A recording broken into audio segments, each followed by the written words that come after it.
राधे राधे भक्तों, जय श्री कृष्णा, जय श्री राधे भक्तों। मैं आज आपको वैशाख मास का छठम अध्याय सुनाऊंगी। इसे आप ध्यान पूर्वक सुनिएगा। वैशाख मास बहुत ही पुण्य कर्म देने वाला महीना है। नारद जी कहते हैं कि हम एक ब्राह्मण और छिपकली का इतिहास कहते हैं। प्राचीन काल में हेमांग नाम का एक राजा इक्ष्वाकु वंश में हुआ। उस वंश के राजा ने अन्न दान नहीं किया। इसी से उसे चातक व छिपकली का जन्म मिला। वह निर्बल निर्धन ब्राह्मणों की बहुत सेवा किया करता था, लेकिन विद्वान व तेजस्वी वेद पाठी ब्राह्मणों की सेवा नहीं करता था। जो वस्तु स्वयं सुलभ है उसका दान नहीं करता था। उसका कहना था कि दुर्लभ वस्तु का दान उत्तम होता है। वह ब्राह्मणों का बड़ा भक्त, किसी की निंदा न करने वाला, शत्रुओं पर विजय पाने वाला तथा जितेंद्रिय था। उसने इतने यज्ञ किए कि कुशाओं से पृथ्वी पर कुशा ही कुशा दिखाई देने लगी।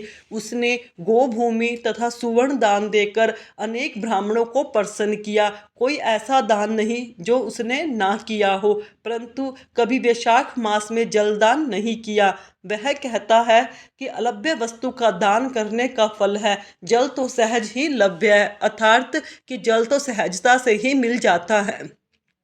अंततः वह राजा लूले लंगड़े अंधे और जीविकाहीन ब्राह्मणों की सेवा किया करता था, किंतु वेद पाठी तत्वज्ञानी और ब्रह्मवादी का पूजा नहीं किया करता था। वह कहता था कि विख्यात ब्राह्मणों की सेवा तो सब ही करते हैं, अनाथ अनपढ़ लूले लंगड़े और दरिद्रों की दुर्गति हो रही है, यही दया के पात्र है। इस दोष के कारण 3 जन्म तक उसको चातक की योनि मिली, फिर 1 जन्म गिद्ध बना, फिर 7 जन्म तक कुत्ते की योनि मिली, फिर एक राजा के महल में छिपकली योनि में उत्पन्न हुआ। इस प्रकार इस राजा का मिथिलापुरी के राजा श्रुतकीर्ति के घर में छिपकली बनकर द्वार की चौखट पर कीड़ों का भक्षण करते हुए 87 वर्ष बीत गए। एक समय श्रुतिदेव भूखे प्यासे दोपहर के समय मार्ग में थके हुए मिथिलापति के घर आए। ऋषि को देखकर राजा ने बड़े खड़े होकर उनका बड़ा आदर सत्कार किया, मधुपर्क आदि करके उनका पूजन किया, उनके चरण धोकर अपने माथे पर जल छिड़का। देव योग से उस जल की एक बूंद छिपकली पर जा पड़ी। जल की बूंद पड़ते ही उनको अनेक योनियों के जन्म का ज्ञान हो गया। वह हाय हाय करके कहने लगी कि ब्राह्मण देवता मेरी रक्षा करो, मेरी रक्षा करो। छिपकली के ऐसे वचन सुनकर ब्राह्मण को बड़ा आश्चर्य हुआ और कहने लगे कि तू कौन है और क्यों इतना विलाप करता है। तू अपना सब वृत्तांत कह, मैं अभी तेरा उद्धार करूंगा। ऋषि के ऐसे वचन सुनकर वह छिपकली कहने लगी, हे ब्राह्मण, मैं इक्ष्वाकु वंश में उत्पन्न हुआ वेद शास्त्र का ज्ञाता था। मैंने अनेकों गोदान और यज्ञ दान तथा बहुत दान किए और धर्म पूर्वक राज्य भी किया, तो भी मुझे स्वर्ग ना मिला। 3 जन्म तक चातक और 1 जन्म तक कुत्ते की योनि में रहा। अब इस छिपकली के योनि में हूँ।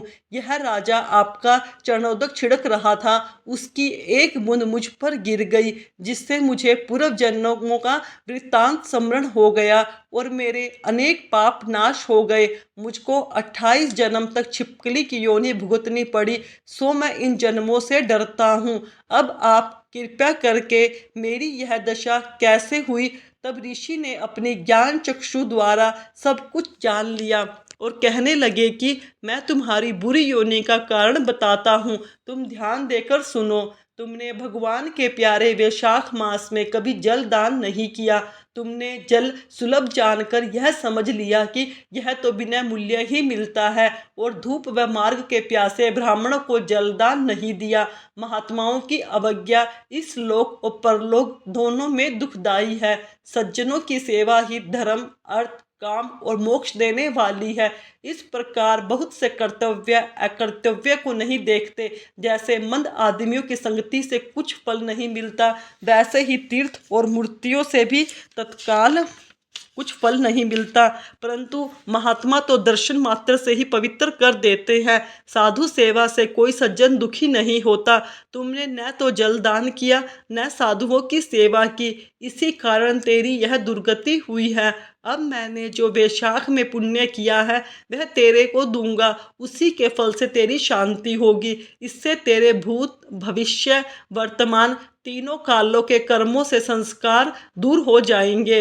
यह कह ऋषि ने जल स्पर्श कर एक दिन के वैशाख स्नान का फल उसको दे दिया। जल के छींटे लगते ही वह सब पापों से मुक्त होकर दिव्य रूप को प्राप्त हुआ। छिपकली का रूप त्याग कर नमस्कार कर आज्ञा लेकर स्वर्ग को चला गया। वो 10,000 वर्षों तक सुंदर भोगों को भोग कर इक्ष्वाकु वंश में ही महाप्रभावशाली कासुस्त्य नाम से उत्पन्न हुआ और 7 द्वीप पृथ्वी पर राज्य करने लगा। यह था छठे वैशाख मातम का अध्याय का महत्तम। भक्तों, वैशाख मास को हमें ऐसे ही नहीं जाने देना चाहिए। हमें खूब धर्म दान पुण्य कर्म करने चाहिए। स्नान दान की तो महिमा ही सबसे अलग है। देवता भी वैशाख मास में स्नान करने के लिए धरती पर आने को तरसते हैं, परंतु यह सौभाग्य हम और आप सभी जीवों को प्राप्त हुआ है। हमें इन पवित्र नदियों में स्नान जरूर करना चाहिए वैशाख मास में। वैशाख मास में गंगा स्नान के समान कोई तीर्थ नहीं है।